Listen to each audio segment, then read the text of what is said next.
Here's a quick little recipe using bulgur wheat that comes out kind of like rice. It's sort of like a pilaf, in fact, with some great ingredients. Now, to start with, I've got a pot here, and I'm going to turn it up nice and high. Put a good old splush of extra virgin olive oil in here.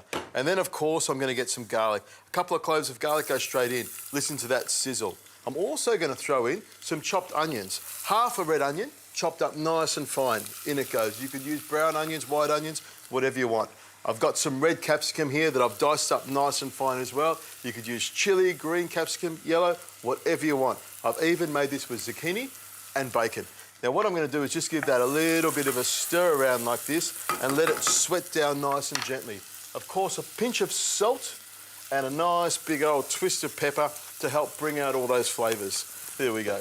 Now to add some extra flavour, I've got a little bay leaf, in it goes, and some coriander, finely chopped. If you don't like coriander, you could use basil, parsley, dill, rosemary, sage, anything you want. Now you can see the onions have softened up beautifully. Give that a bit of a tap. Now I'll add the bulgur wheat. This is a dish I normally make with rice, but bulgur makes a nice alternative. I've got a cup of bulgur here. This is the coarse bulgur, and I throw it straight in. If you look at it closely, it looks very much like broken rice.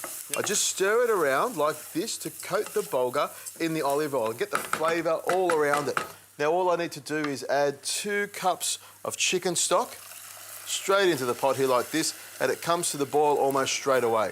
Then all I need to do is pop on a tight fitting lid, turn the heat down really low and let it sit here on a very, very gentle simmer for about 12 to 15 minutes. What'll happen, the bulgur will soak up all that delicious stock and all that flavour, and it'll be just like a regular pilaf rice.